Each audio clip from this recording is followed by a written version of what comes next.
Welcome to the Old Soul, New Soul Astrology podcast. Thomas Miller along with Robert Glasscock. We are recording this episode in August of 2022. Now, we just had a recent event in the world that kind of shook everybody. Doesn't matter what side of the political aisle you're on. And we are not going into politics here. What I'm crafting up here is Uranus was in control when these things have been taking place. And Uranus here in 2022 in Taurus has been conjunct the north node of the moon, and also just recently, as we're recording this, to Mars. And it has been quite an experience to have those three together that they haven't been in a long, long time. I don't remember the exact last time that they were together, but it's been a long time. Well, Uranus, actually, as this is being released, tomorrow will be stationing retrograde. And one of the things that Robert is really good at is painting the picture of retrograde planets and what we might expect over the next several months as Uranus will be going backward in the sky. So, Robert, what do you think? Are things going to slow down or speed up? Does weird get weirder or does weird slow down a little bit? Oh, the weird doesn't stop. Oh, the weird is with us permanently because this retrograde is in Taurus. It's the most fixed earth sign that there is. Think about the pyramids, for example.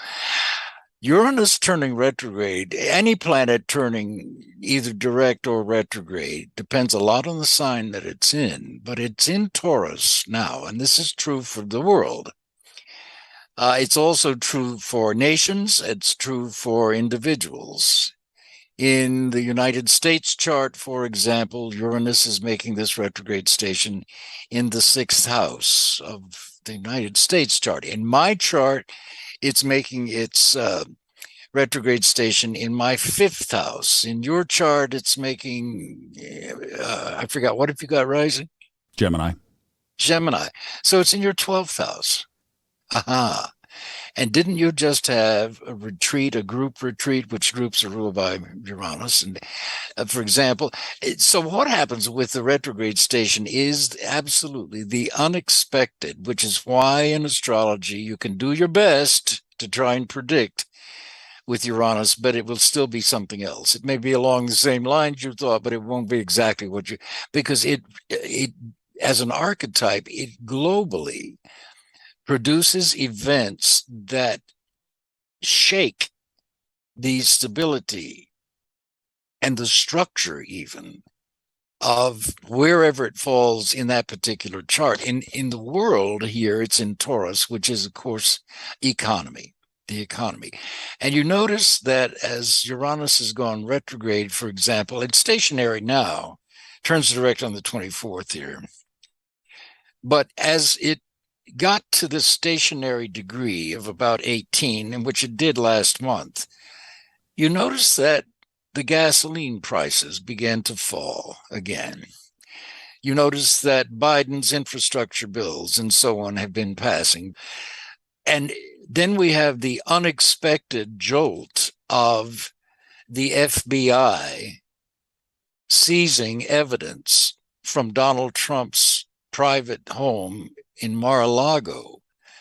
And this has jolted everybody and everything.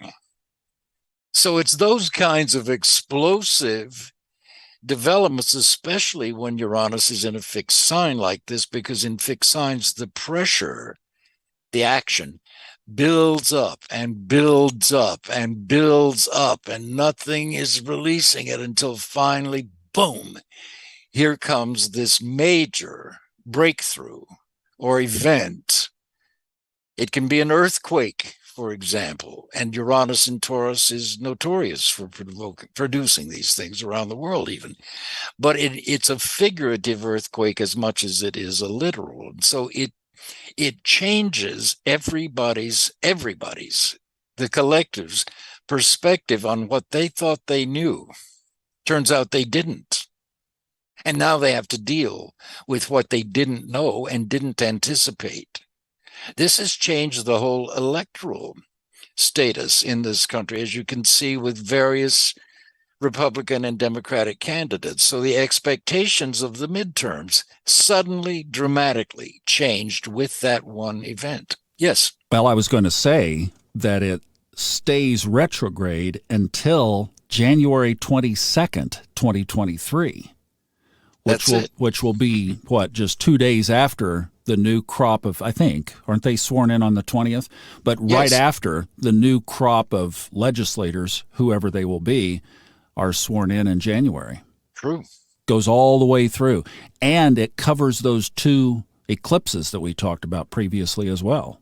So, in light of what you just said, Thomas, your timing is impeccable. We can expect the fallout from all of this to last at least through January of this year. And we can expect even more, Thomas, more explosive revelations, not only between now and January, but especially in January. So I haven't looked at this, so I'm not going to go out on a limb here. But just from this one astrological factor, as far as Trump himself being indicted, if he hasn't been already by January, he will be in January. And that affects Donald Trump's 10th house. Well, actually, his 9th. But it's up there near his midheavens. In the 9th house in Donald Trump's chart is the house of legalities, legal trials and courtrooms and so on. So you can expect a major turn involving all of the above in January when Uranus finally turns direct. But between now and then, it's going to be one revelation after another. And this is enormous because, frankly, the stakes of democracy are up for grabs here. That's how big this is. That's the point, that we're not trying to get political here. I mean, this event happened, and it's worth addressing astrologically. And it's collective, as you say. That's how big it is. Uranus is one of these collective archetypes. It is. It is. I mean, so it affects everybody. If you're on the left and you despise who we're talking about, then you have that particular filter of looking at it. If you're a fan of Donald Trump and you feel that he is the only answer to the sinking ship, then it's a whole different set of interpretation. And the other factor here with Uranus is, of course, explosiveness. Yep. Which is ruled by bombs, are literally ruled by Uranus. And we have now, as a result of the FBI's seizure of this evidence, we're already seeing death threats against the judge who issued the warrant and against politicians and anybody else who is sticking up for the law, as opposed to what Donald Trump did, which is not legal. That's right. I mean, a couple of days after, the guy went into the FBI office and had a 6-hour standoff, right? Yeah, that's just one symptom of this. And this is going to not only continue, but escalate until it's enough people are arrested or killed, as that guy. So it's a fascinating process to watch, but that's what's going on with this Uranus station. Now, typically we would think, at least some cookbook camps would say, that when a planet turns retrograde, it slows things down a little bit. It's not as expressed outwardly. It's more expressed inwardly. What you're saying is no. And actually, I'm doing on Saturdays, I'm doing this financial astrology where I'm reading this financial newsletter from a guy you may know of, Ray Merriman. Oh, sure. Ray's only been doing astrology since the early 80s. Sorry, he's just a child. Well, Ray's been around as long as I have. Yeah. But anyway, we're doing that on Saturdays. He gave us permission, which I'm very honored that he would let me do that, add a little bit of commentary to it. And you would love this, Robert. He used the Jerry Lee Lewis shake. There's a whole lot of shaking going on as his theme for this Uranus station and turning retrograde. And he's saying, of course, that it's going into the later part of September, especially when it squares Saturn again. But let me ask you this, because people tend to think that when a planet goes retrograde, it becomes a little bit more docile from its typical expression. So what's the difference here? I would never say docile. The idea of going inward is certainly valid, but retrograde, any word that starts with a re, with the prefix re, applies here. So under the re word, it's revisiting, revising, re-examining, and repairing, meaning fixing, trying to. So as we've talked about here, there's the notion of justice, which is Saturn. And you talked about just now the transiting square between Uranus moving back to square, or Uranus squaring Saturn when that comes up again. That's where the justice, which is Saturn, either prevails or it doesn't in this country. And the explosiveness of Uranus is what's fascinating to me, because it was right on target here, and we're not done with the explosions.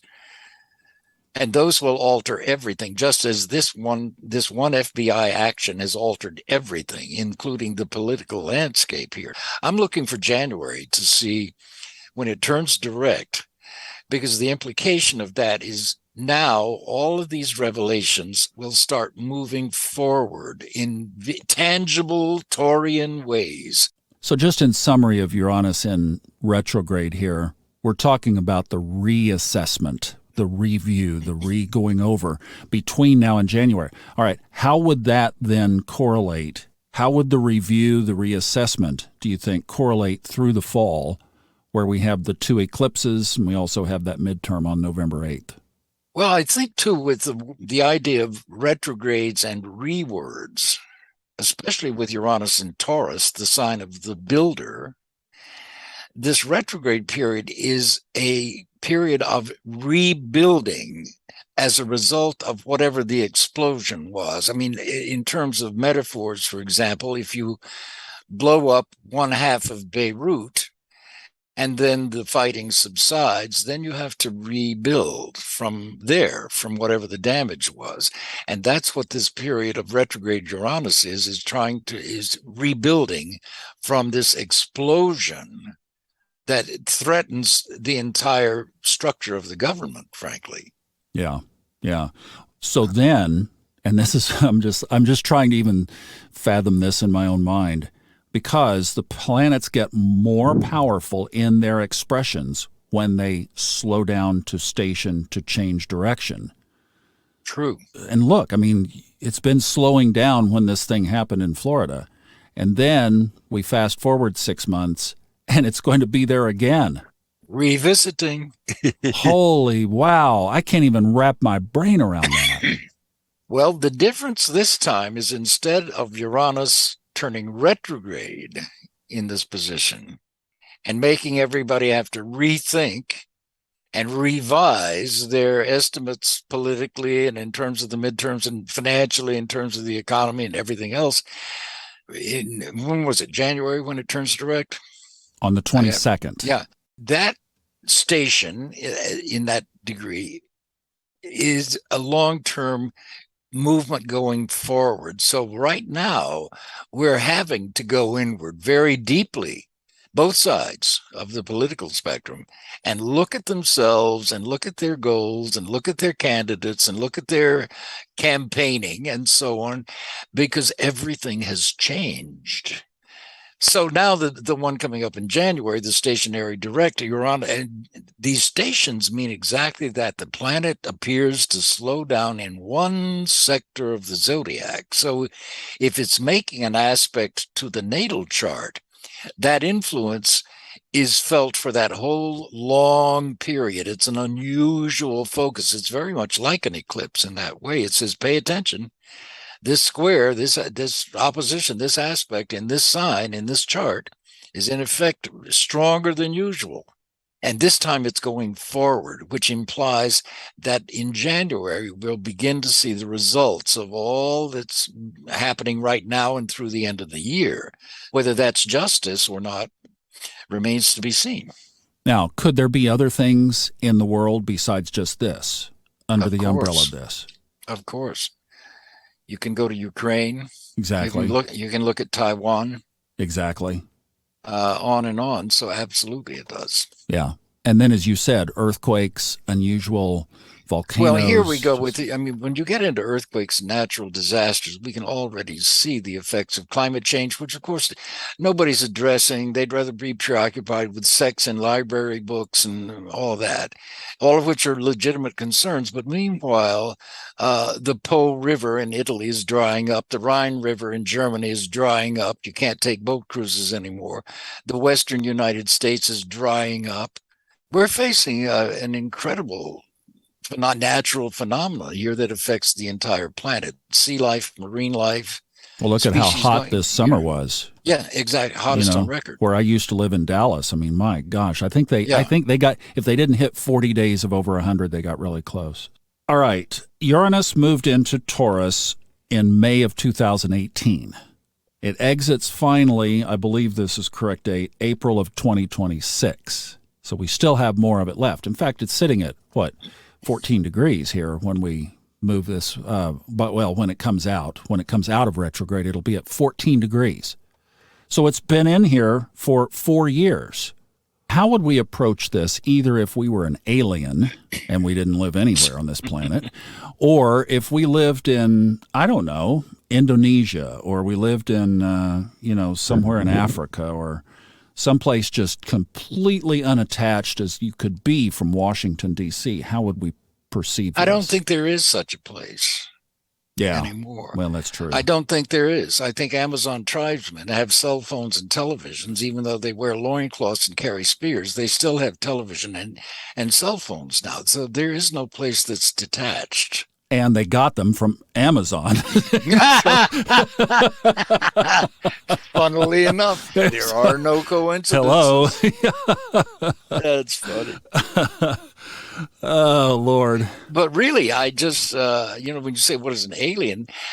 I don't know. It's, now the government has officially reopened serious investigation because there, frankly, have been too many military sightings of these things in the last several years. And so if there are aliens present here, they may be observing how we are handling this, because they have to be aware that there are, 26,000 or something nuclear weapons around the world, and that some idiot could explode one and create a world war that really devastates many countries and contaminates them. Look, Hiroshima and Nagasaki are still there. Chernobyl is still there.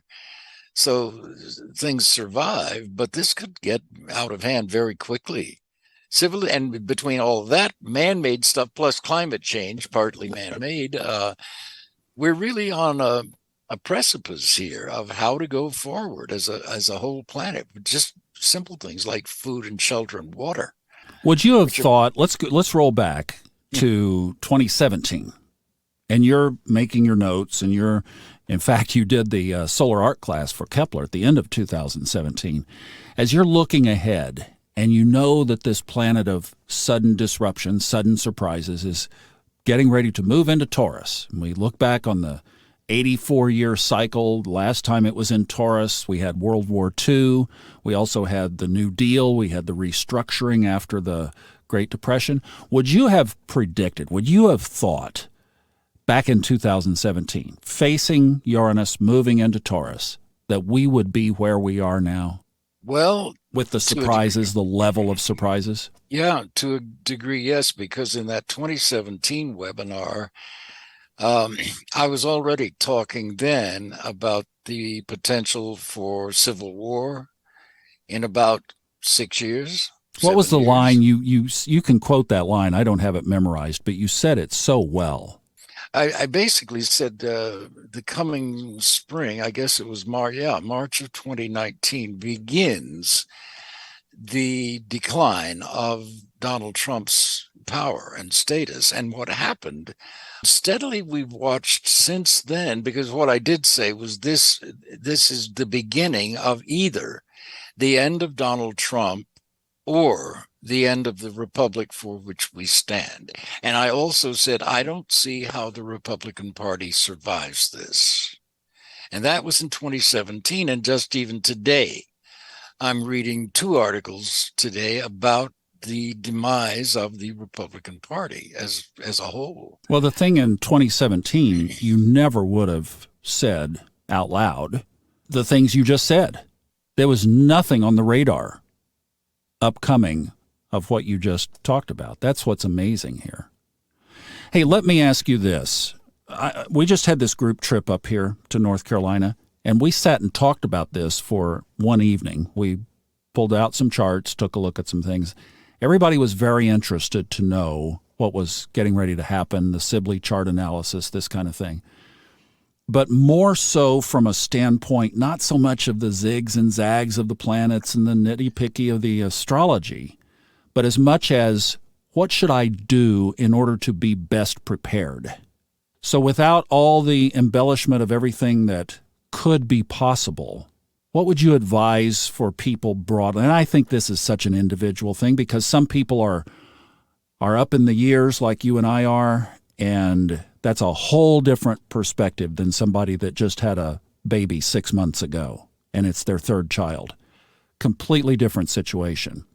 But broadly, what are some general things that you think we might look at in order to be best secured for this uncertainty ahead of us? Well, as usual, I start with knowledge and facts. So the best thing anybody can do is inform themselves. And that's not easy because of confirmation bias, and we all have it. So we all tend to read sources that tend to confirm our biases, but that doesn't work so much anymore. You have to be an active reader because there's so many thousands, millions of sources of quote unquote news. And the only way I can know that myself is to read them over time and see which ones are the most accurate. And I can. I mean, it doesn't take that much, but to inform yourselves about the facts, about the truth, about what's really going on and what's really not conspiracy theories. I'm talking about facts. The main thing going on in the chart is the Pluto return here because it's historic. We've never had it before, and we have it now. And that's a long-term transit, and it's absolutely a death and rebirth transit of not only the government in this country, but our economy. And frankly, we are really already in a plutocracy, a corporatocracy, if you will. And it's very dangerous because they control, the media. All media are really owned by 5 companies at this point. Yeah. I've said all along, my perspective on it is it's all corrupt. I mean, it needs a death and rebirth, in my opinion. And that's really true, I think. And that's a hard thing for people to say or admit, but it's true. Something has to die for this, and it will die, and this country will go on. But as what? Either the corruption and criminality has to die, or democracy has to die. Yeah, that's really the summation of it. And that's can't keep going. Not real optimistic, but there you go. All right. Well, and as we look at this, we do see in the astrology the potential of a split coming up. The other thing, just before we ring off with this, is the transit of Saturn over the moon in Aquarius in the nation's horoscope. The moon is the public, the general public. But the public is turned already, it has, and it's turning even more with this transit of not only Saturn to the moon in Aquarius, but Uranus coming up will be squaring the moon in Aquarius as well. In the next couple of years. That's a revolt of the public. So wow. Wow. All right, folks, we're going to stop here. I think you've heard an earful of some of the possibilities here. So it's Robert, I guess it's kind of destiny that you and I came together in May of 2022 ahead of this to get a few episodes under our belt, because I think there are times through this path that we do need to let people know what's ahead, at least from the sky. So tough conversations, but thank you very much. Thank you, Thomas. Robert is available for readings if you'd like to talk to him. Be sure to check out our show notes. We've got all the information of everything in there, including my 2 podcasts. Also check out the audiobooks. That's what keeps this whole thing afloat when you buy those audiobooks from Fred Dodson and Stephen Forrest on Audible and iTunes. Thank you so much for listening today. We appreciate it. Know this gets a little bit deep, but we do think that it is an obligation as well as a responsibility to speak to this as these things come up. We'll see you next time with some more astrology from Robert Glasscock on Old Soul, New Soul. Thank you for listening.